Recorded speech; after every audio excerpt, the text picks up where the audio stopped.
Good evening students. तो आज हम chapter 10 living creatures exploring there characteristics, तो आज हम इस चैप्टर को पढ़ेंगे। लिविंग क्रिएचर्स मतलब जीवित प्राणी। जीवित प्राणी के बारे में हम जानेंगे और हम पता लगाएंगे इन प्राणियों के विशेषताओं के बारे में। ठीक है, तो इन प्राणियों में क्या विशेषताएं हैं, किस विभिन्न धरण के विशेषता इनके में पाए जाते हैं, इन सब को आज हम जानेंगे।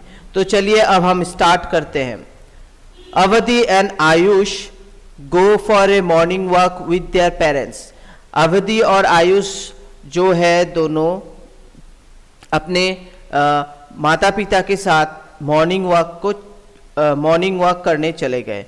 मतलब सुबह उठ के वे थोड़ा इधर उधर टहलने चले गए। Avadhi notice some shell and tries to pick them. Avadhi ने नोटिस किया कुछ शेल पड़े हुए हैं, उनको वो पिक करने का कोशिश कर रहे थे, मतलब उन्हें लेने की कोशिश कर रहे थे। हर mother advice her not to do so. उसकी मदर ने, उसकी जो मम्मी है, उन्होंने बोला इन्हें छेड़ो मत, इन्हें डू नॉट डू दिस, मतलब उन्हें मत लो या उन्हें मत छुओ, उन्हें वहाँ से मत उठाओ। ठीक है। And explain that the shell could be home to a living shell. तो उसकी मम्मी ने एक्सप्लेन किया, मतलब उसकी मम्मी ने उससे बताया उसके बारे में कि ये किसी शेल का घर हो सकता है, जो स्नेल होते हैं, स्नेल का घर हो सकता है। ठीक है। तो and it actually A part of it body. ठीक है, ये जो इसका पार्ट है बॉडी का। तो हमें समुद्र में जो शंख मिलते हैं, स्नेल बोला जाता है, या जो ये आप कहीं पर आप जाओगे, मतलब बगीचे में जाओगे, वहाँ पर भी आपको शंख जैसा मिलेगा, स्नेल मिलेगा, उसे स्नेल बोला जाता है। तो वो जो होता है उसका जो बॉडी होता है, उसके ऊपर का वो सख्त होता है, उसके अंदर वो रहता है। ठीक है, वो शंख के अंदर वो जीव रहता है। तो यही वो डिस्कस कर रहे हैं अपने मम्मी, उसका मम्मी उसे बता रहा है कि ये किसी का घर हो सकता है, किसी स्नेल का घर हो सकता है, तो इसे छुओ मत। ठीक है, इसे रहने दो। Avadhi and Ayush wonder how the shell that is not even moving could have a living being inside. तो अवधि और आयुष सोच रहे कि ये तो मूव नहीं कर रहा है, ये तो कहीं नहीं चल रहा है, तो इसमें कैसे लिविंग थिंग्स या कोई जीवित प्राणी इसके अंदर रह सकता है।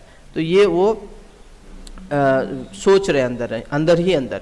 Letter that day in school Avadhi and Ayush share their incident with their friend. और इसी इंसिडेंट्स को, जो इंसिडेंट उनके साथ घटा, वो अपने फ्रेंड के साथ शेयर किया। They approach the teacher to understand how a shell which is not even moving could be a body part of a living snail. The teacher initiate a discuss in the class on living and non-livings. ठीक है।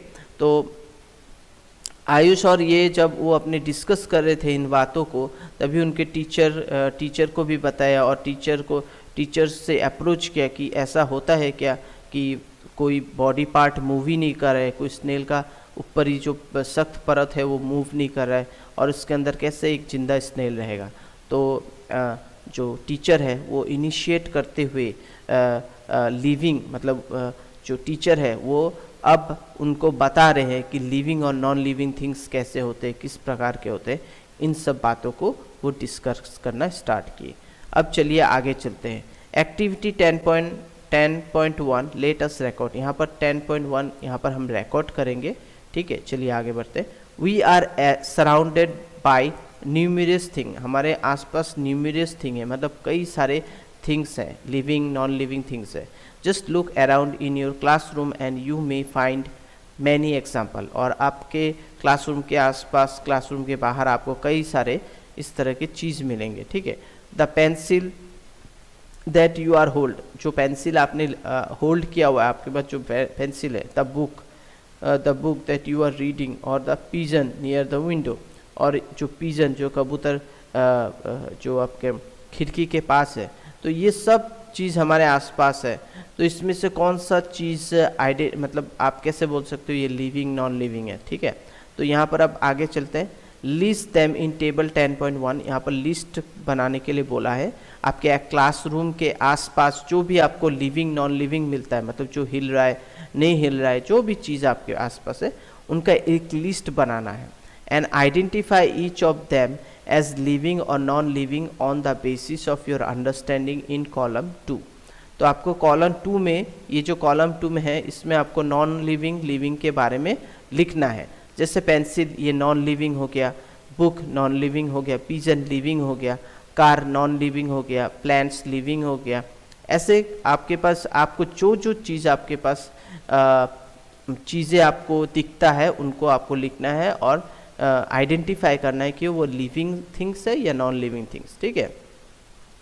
Write a reason for grouping them as living और non living in column 3। और आपको reason भी लिखना है कि ये क्यों लिविंग थिंग है और नॉन लिविंग थिंग है। ठीक है, तो ये आपको यहाँ पर लिखना है। चलिए अब आगे बढ़ते हैं। What set the living part from the non living. तो अब यहाँ पर बोला है what set the livings apart from the non living.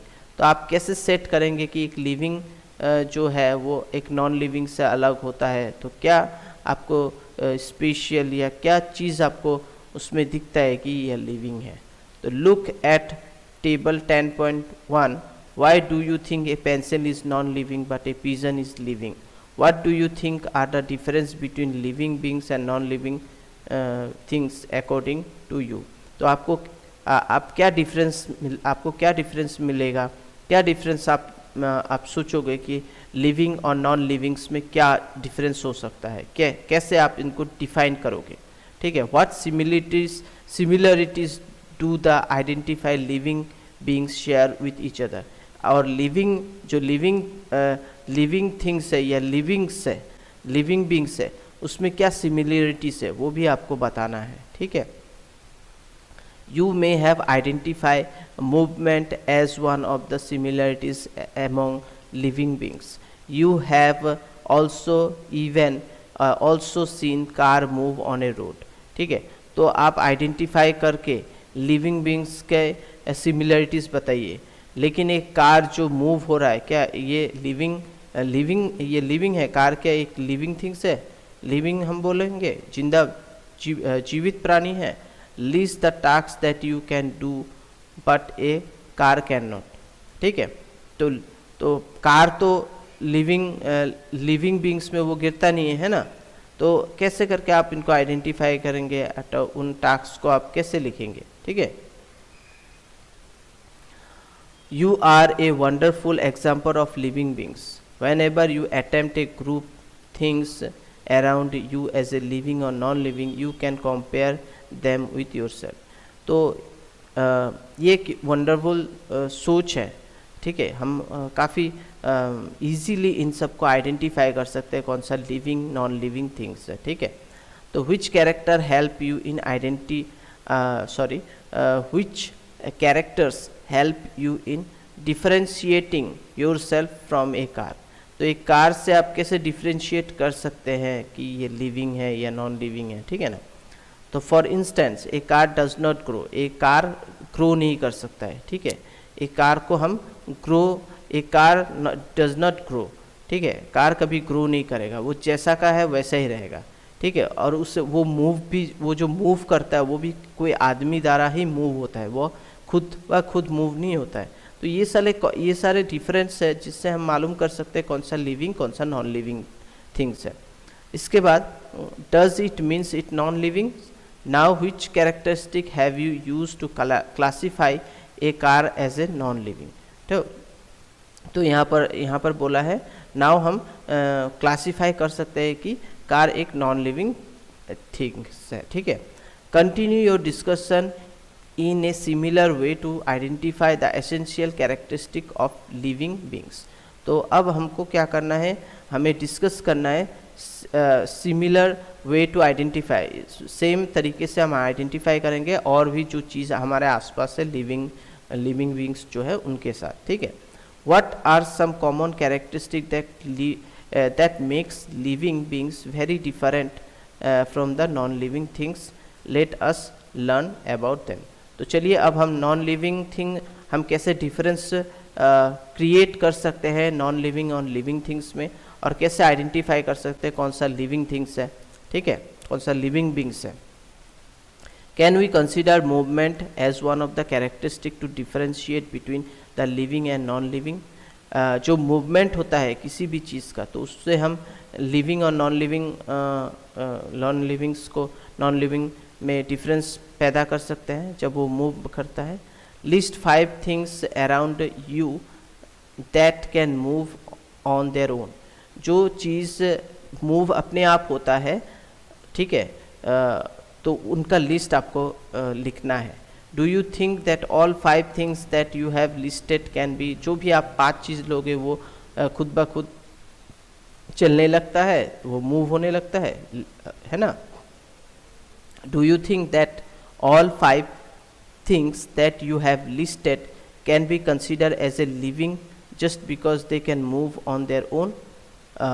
तो क्या आप कोई भी अगर खुद ब खुद मूव होने लगा कि उसे हम क्या लिविंग बीइंग कंसिडर कर लेंगे। However, unlikely animal plants do not move from one place to another। तो कुछ जैसे एनिमल तो मूव करते हैं लेकिन प्लांट्स तो मूव नहीं करते, तो कैसे आप उन्हें आइडेंटिफाई करोगे कि ये आपके लिविंग बींग्स है, ठीक है, या लिविंग थिंग्स है।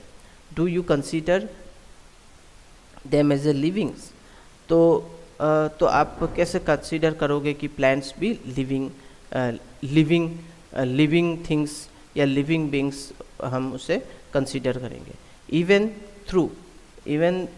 Through plants do not move from one place to another. Plants तो मूव नहीं होते हैं, they do not show certain type of movement, वो तो कुछ मूवमेंट शो नहीं करते हैं ना।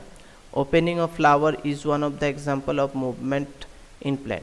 तो प्लांट में जो फ्लावर होता है उनका जो मूवमेंट है, वो जो ओपन जब फ्लावर खिलता है, ओपन होता है, तो इससे हमें मालूम चलता है कि ये एक लिविंग बींग्स या लिविंग थिंग्स है। Another example of movement in plant is seen in insectivorous plant. Insectivorous एक प्लांट होता है, ठीक है। Insectivorous plant are depend on insect for their nutrition. तो वो अपना न्यूट्रिशन इंसेक्ट को बनाता है। Drosera is one of the example of an insectivorous. Drosera जो है वो एक प्लांट है जो कि इंसेक्टिवेरियस है। Drosera is features with saucer shaped leaves having many hairs, ठीक है। तो ड्रोसेरा जो है उसके लीव्स में कई सारे हेयर्स होते हैं, अनलाइकली प्रोजेक्शन और unequal length with sticky and, और उसमें एक चिपका सा पन होता है जो कि इंसेक्ट जैसे ही उसमें बैठता है और वो वहाँ से उड़ नहीं सकता या वहाँ पर चिपक जाता है। Whenever an insect enter in the saucer, hairs move inward and trap the insect with their sticky end. Try to observe the mechanism of movement in other insectivorous plant. Climber also wind themselves around any object placed close to them. That means even through plant do not move from one place to another, they do show some movement। तो ये Drosera या ये जो plant है जिसके leaves जो इंसेक्टिवेरियस plants होते हैं, इनके भी लीव्स में स्टिकी चीज़ रहता है प्लस कुछ हेयर्स रहते हैं जो कि इंसेक्ट एक बार इसमें बैठ जाने के बाद वो उससे छूट नहीं सकते और धीरे धीरे वो उनका न्यूट्रिशन बन जाता है, ठीक है। तो इससे हमें ये चीज़ मालूम चलता है कि प्लांट्स भी इस तरह से मूव करते हैं, ठीक है। तो ये भी लिविंग क्रिएचर्स है, ठीक है, लिविंग बींग्स है। Compare yourself with the picture of your childhood. Can you wear the dress that you use to wear 4 years ago। तो आप अपने आप को ही कंपेयर कीजिए। 4 साल पहले जो आपने कपड़ा पहना था, आज वो आप पहनते हो क्या? आप बड़े हो रहे हो, आपका ग्रो हो रहा है। No, because you have become larger in size. This is due to grow in your body. Plant and other living beings also grow. Plant and other livings जो होते हैं सब ग्रो करते हैं। Can we consider grow as a characteristic? तो grow को हम एक कैरेक्टरिस्टिक्स समझ सकते हैं लिविंग बींग्स में, ठीक है, जो जीवित प्राणी है उनमें हम ग्रो को एक कैरेक्टरिस्टिक्स समझ सकते हैं। Living beings need food, living beings को क्या है, उनको फूड की ज़रूरत पड़ती है, न्यूट्रिशन की ज़रूरत पड़ती है फॉर देयर ग्रोथ, उनका ग्रोथ और डेवलपमेंट के लिए। List 5 living beings that require food to grow, तो आपको लिस्ट 5 ऐसा लिस्ट तैयार करना है जिसमें उनको फूड की ज़रूरत पड़ती है। Now think of a process without which we can not live. Count the number of breath you take per minute after a normal walk, after a run, and after a few dance step। तो जो हमें सोचना चाहिए, जो ये process है, हम जो हमारा एक प्रोसेस जो जिसके वजह से हम जिंदा है ना, अगर ये नहीं रहेगा तो हम जिंदा नहीं रहेगा। प्रोसेस ये है कि हम हम सांस ले रहे हैं, हाँ, हम थोड़ा चलते हैं, हम सांस लेते हैं, हम दौड़ते हैं तभी भी हम सांस लेते हैं, हम डांस करते हैं तभी भी हम सांस लेते हैं ना, हमें ब्रेथ लेना पड़ता है, ठीक है। तो record the data and observe, तो हम हर वक्त क्या करते हैं, हमारा जो हमें सांस लेना पड़ता है, हमें ब्रीथ करना पड़ता है, तो वही बताए। Do you notice any difference in the number of breath after each situation? तो अलग अलग सिचुएशन में आपने नोटिस किया तो हमारा जो ब्रीथ का प्रोसेस है वो अलग हो जाता है ना, ये होता ही है। Do you notice the process of breathing in another animal like dog, cat, cow and buffalo? तो सबका अलग अलग ब्रीथिंग प्रोसेस है, नोटिस कीजिए आप, उनका भी डॉग का, कैट का, बफेलो का, काउ का, सबका जो सांस लेने का प्रोसेस है अलग है ना, या सेम भी हो सकता है। तो ये हमें नोटिस करना चाहिए। Notice the movement of their abdomen while they are taking rest, और जब वो रेस्ट लेते हैं तब उनका एडोमेन का जो प्रोसेस है वो देखिए किस तरह से वो रेस्ट ले रहे हैं, कोई खड़ा होकर रेस्ट ले रहा है, कोई लेट के रेस्ट ले रहा है ना। In the process of breathing when we inhale the air move from outside to inside our body, when we breathe out the air moves from inside our body to outside। breathing is a part of a process called respiration, ठीक है। तो इस process को हम लोग respiration बोलते हैं। ये जो ब्रीथिंग प्रोसेस है, हम बाहर के हवा को अंदर लेते हैं, फिर हम इनसाइड आता है, इनसाइड से फिर बाहर चला जाता है, तो ये जो प्रोसेस को हम लोग रेस्पिरेशन बोलते हैं। Do plant also respire? तो क्या प्लांट भी सांस लेता है क्या, कि वो भी ब्रेथ लेते हैं? There are tiny pores called stomata on the surface of leaf. तो प्लांट्स भी लेते हैं, प्लांट्स में भी टीनी पोर्स होते हैं, छोटे छोटे छेद होते हैं उनके लीव्स में, ठीक है, उससे वो सांस लेते हैं। This pores helps plant in taking air in and out, तो उसी से वे सांस लेते हैं और निकालते हैं। Interact with senior class student in your school and request if they can demonstrate stomata using a microscope in your class। अगर आपका कोई सीनियर स्टूडेंट है उनसे आप हेल्प लीजिए, वो आपको माइक्रोस्कोप में इस स्टोमेटा के बारे में और अच्छे से माइक्रोस्कोप के जरिए बताएंगे। और लिविंग बींग्स रेस्पायर, तो हर लिविंग बींग्स में रेस्पायर सिस्टम रहता ही है, ठीक है, सभी सांस लेते हैं। Have you noticed white patch forming on shirt around the armpits during summer? These patches are formed due to sweat. The sweat consists of water and salt removed by the body as waste product. Remove of waste product from the body is called excretion। तो आप notice कीजिए, कभी कभी हमारा जो T shirt है, हमारा जो शर्ट है, हाँ, वो गर्मी के मौसम में क्या हो जाता है, हम जब हमें ज़्यादा गर्मी लगता है तो वो स्वेट हो जाता है और उससे पानी निकलता है, पानी और सॉल्ट निकलता है, ठीक है। तो इस प्रोसेस को, ये मतलब हमारे अंदर का जो वेस्टेज है वो निकलता है, तो इसको हम एक्सक्रीट कहते हैं, ठीक है। जो भी गंदे चीज़ होते हैं वो हमारे बॉडी जो हमारा स्वेट, हम जब स्वेट होते हैं, हमारा बॉडी जब स्वेट होता है मतलब पसीना आ जाता है, तो उस पसीने के पानी के ज़रिए हमारा गंदे चीज़ निकल आते हैं। इसको हम एक्सक्रीशन बोलते हैं। यूरिन के थ्रू भी निकलता है। Urine also a form as a produce of excretion in animal, ठीक है। तो पानी जो एनिमल है उनका तो पसीना नहीं आता है, तो वो यूरिन के ज़रिए निकाल देते हैं, ठीक है। तो उस तरह से वो एक्सक्रीशन करते हैं, मतलब अंदर का जो बॉडी का जो गंदी चीज़ है वो निकाल देते हैं। Do you know that plant also excrete? Plants में भी एक्सक्रीट होते हैं, ठीक है। You may notice plants excrete excess water and mineral in the form of small droplets on leaves. तो सुबह सुबह आप जब पत्तों पे देखोगे छोटे छोटे पानी के ड्रॉपलेट्स होते हैं, ठीक है। जो एक्सेस वाटर होता है वो मिनरल्स और जो होते हैं उनके वो वहाँ से निकल जाते हैं, ठीक है। तो उनमें आपको मिलेगा पत्ते में। तो इस फोटो में आपको पिक्चर में दिख रहा है ना, तो यही बोला गया है। For example grasses and roses, ठीक है, ऑल लिविंग बींग्स एक्सक्रीट, सब में से ही थोड़ा ना थोड़ा पानी निकलता ही है। ये आप ऑब्ज़र्व कीजिए, मॉर्निंग को ज़्यादातर ये चीज़ हमें मिलता है।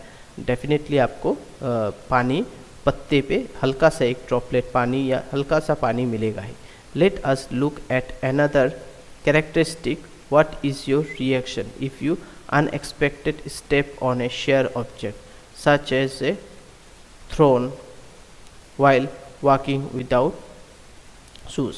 तो और एक कैरेक्टरिस्टिक ये है कि जैसे योर रिएक्शन, ठीक है, आपका रिएक्शन से भी हमें मालूम चल जाता है कि आप लिविंग बीइंग से या क्या है। मतलब कांटे हैं, आप चल रहे हैं, आप खाली पैर में जब आप चलते हैं, गार्डन में जाइए, वहाँ पर आपको छोटे कांटे अगर फट से आपके पैर में चुभ गया, अगर आपने शूज़ नहीं पहना तो आप क्या होगा, आपको एक झटका लगेगा, है ना। और your accidentally touch a hot cup of T, और एक्सीडेंटली आपने एक हॉट कप ऑफ टी या गर्म पानी का बर्तन छू लिया, तभी भी आप एक रिएक्शन करेंगे। तो ये भी तो एक तरह का क्या है, रिएक्शन है ना। तो stepping on a thorn and touch a hot object are stimuli, इनको सिम्यूली बोला जाता है, ठीक है। दे थिंक और any event that prompt living beings to response is called a stimulus. जो भी लिविंग थिंग्स कुछ रिएक्ट करता है, कुछ तरीके का रिएक्ट करता है, ठीक है, रेस्पॉन्स करता है, तो उसको हम स्टिमुलस कहते हैं। लिस्ट थ्री स्टिमुली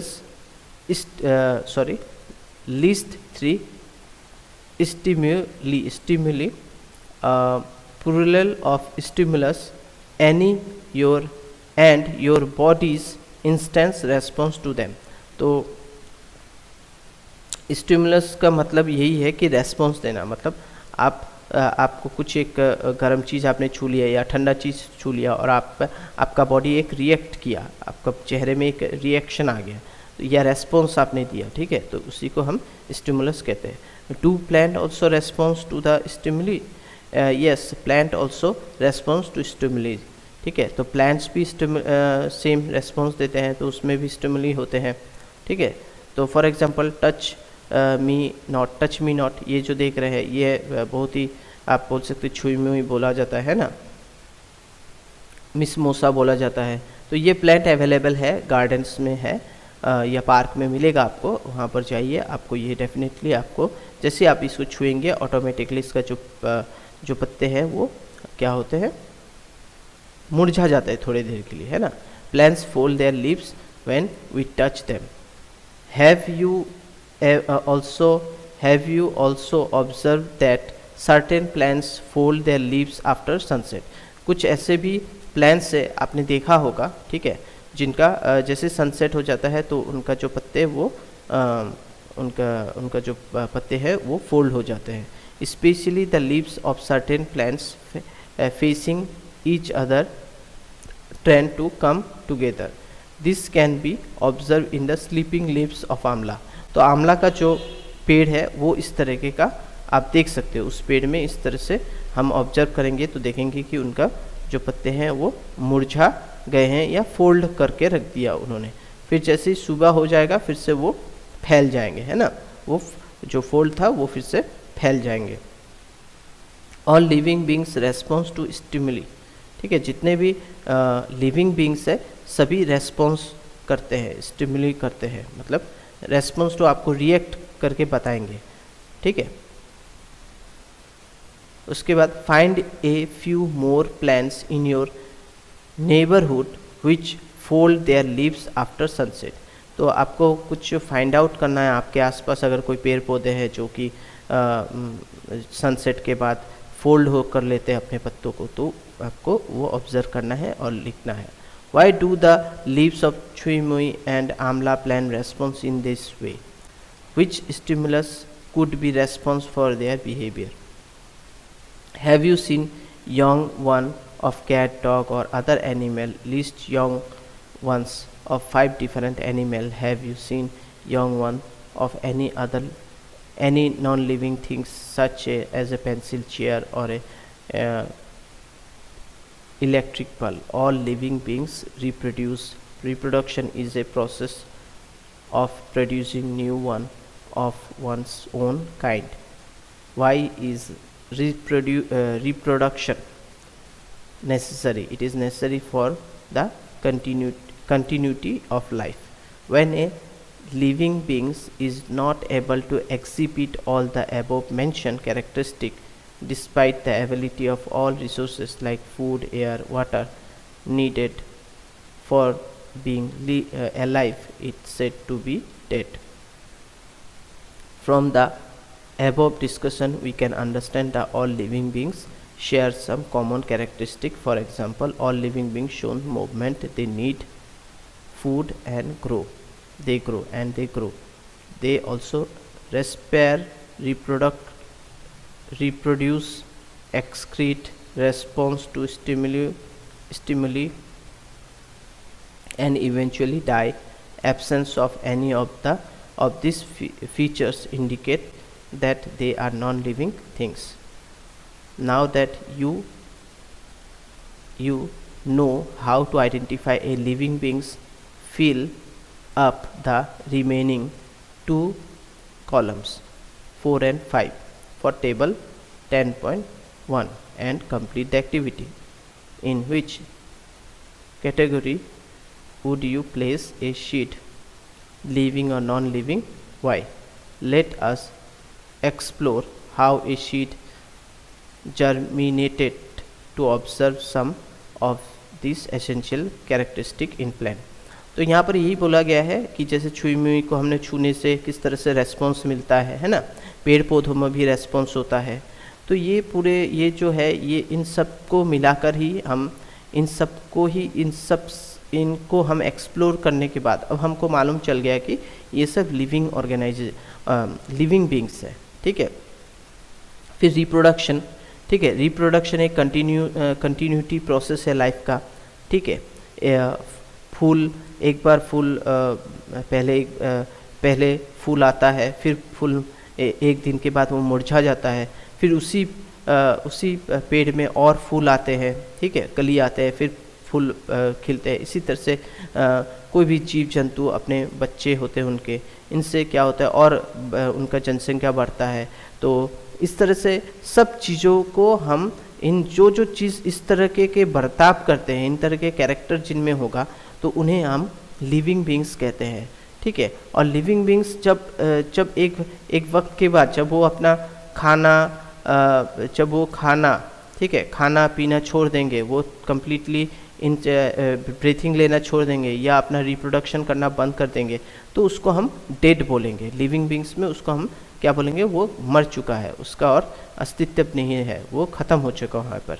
और जब तक ये एक्टिविटी चलता रहेगा उसके साथ, ठीक है, वो आपको रेस्पॉन्स देगा, हाँ, उसको आपके साथ वो ब्रेथ लेगा, सांस लेगा, फिर उससे फिर आपको वो क्या बोलते हैं ब्रेथ लेगा, ठीक है, रेस्पायर होगा, उसमें रिप्रोडक्शन का प्रोसेस चलेगा, एक्सक्रीट करेगा, मतलब अपना अंदर के जो गंदे या मल मूत्र जो भी है वो निकाल देगा, फिर से रेस्पॉन्स करेगा आपको, मतलब आप उसको छूओगे या जो भी आप उसको टच करोगे तो कोई ना कुछ रेस्पॉन्स मिलेगा आपको, है ना।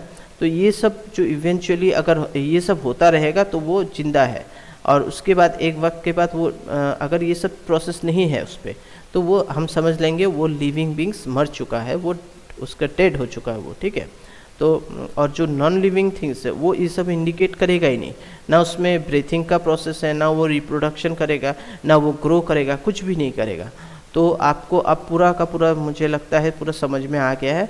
तो नॉन लिविंग, अब आपको क्या करना है, जो 4th और 5th कॉलम है एक्टिविटी में, उसमें आपको वो पूरा का पूरा फिल करना है। यहाँ पर आपको ये जो है, ये जो आपका टेबल है, यहाँ पर करेक्ट आंसर, ठीक है, और रिमार्क, ये पूरा का पूरा अब आप फिल कर सकोगे, क्योंकि आपको मालूम चल गया है कि लिविंग बींग्स क्या है और नॉन लिविंग बींग्स क्या है, ठीक है। तो हम लोग को मालूम चल गया। तो मेन जो एक लिविंग बींग्स में क्या क्या चीज़ ज़रूरत होता है, respire, reproduction, excrete, response to stimuli, ठीक है, ये सब चीज़ एक लिविंग बींग्स में होना जरूरी है, आवश्यक है। तो वही हमें इस चैप्टर से या इस पर्टिकुलर टॉपिक से हमें बहुत कुछ जानने के लिए मिला। अब हम आगे पढ़ेंगे कि एक जो सीड है, मतलब एक जो आपका कोई भी एक सीड का मतलब होता है कोई भी एक क्या बोलते हैं, कोई भी एक बीज, उससे कैसे करके पेड़ निकलता है, किस तरह से वो पेड़ बढ़ता है, तो इन सब चीज़ों को हम आगे जानेंगे, ठीक है। तो मैं आशा करता हूँ कि आप सबको समझ में आया होगा आज का चैप्टर। तो मैं इसे यहीं पर समाप्त करना चाहता हूँ। Thank you, bye bye, take care.